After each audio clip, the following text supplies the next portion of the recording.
ఏపీలో తాజా ఎన్నికల ఫలితాల చేదు అనుభవాలు మర్చిపోక ముందే విపక్ష వైసీపీ పెను సవాల్ ఎదుర్కొంటోంది. రాష్ట్రంలో అధికార మార్పిడి నేపథ్యంలో వైసీపీ నుంచి ప్రజాప్రతినిధులు భారీ ఎత్తున పార్టీ ఫిరాయించేందుకు సిద్ధమవుతున్నారు అన్న సమాచారంతో ఆ పార్టీ కీలక నేతలు అప్రమత్తమయ్యారు.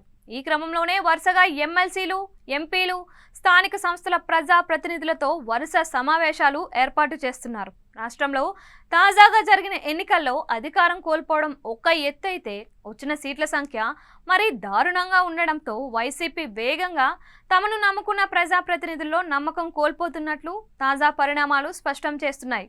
ఇన్నాళ్ళు పదవుల కోసం, అధికారం కోసం జగన్తో పాటు వైసీపీ పెద్దల చుట్టూ చక్కర్లు కొట్టిన వారంతా ఇప్పుడు ఆ పార్టీని ఎప్పుడు వదిలించుకుందామా అన్న ఆలోచనలో కనిపిస్తున్నారు. దీంతో వీరిని వచ్చే 5 ఏళ్ల పాటు కాపాడుకోవడం జగన్కు తలకు మించిన భారంగా మారుతోంది. రాష్ట్రంలో కొత్తగా అధికారం చేపట్టిన కూటమి ప్రభుత్వం అందులో 3 పార్టీలు నిలదొక్కునేందుకు తీవ్రంగా ప్రయత్నిస్తున్నారు.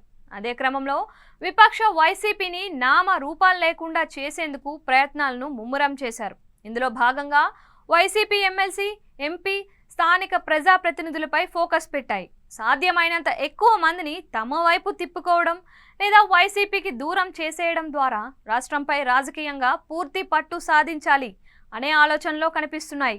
దీంతో తమ వద్ద మిగిలిన ప్రజా ప్రతినిధుల్ని కాపాడుకోవడం వైసీపీకి సవాల్గా మారింది. ఇందులో భాగంగానే వైఎస్ జగన్ తాజాగా ఎమ్మెల్సీల భేటీ నిర్వహించారు. ఎంపీలతో భేటీ అవుతున్నారు. అటు వైసీపీ పార్లమెంటరీ పార్టీ నేత విజయసాయిరెడ్డి ఎంపీలతో భేటీ అయి వారిని కలిపి ఉంచేలా పావులు కదుపుతున్నారు. మరోవైపు విశాఖలో ఎంపీ వైవి సుబ్బారెడ్డి సైతం జీవీఎంసీ కార్పొరేటర్లతో భేటీ అయి పార్టీలోనే ఉంచేలా ప్రయత్నాలు చేస్తున్నారు. అయితే వీరు ఎన్ని ప్రయత్నాలు చేస్తున్నా కొందరు మాత్రం ఇప్పటికే అధికార కూటమితో టచ్లోకి వెళ్లిపోవడం, త్వరలో వైసీపీకి దూరం కావడం మాత్రం ఖాయంగా కనిపిస్తోంది.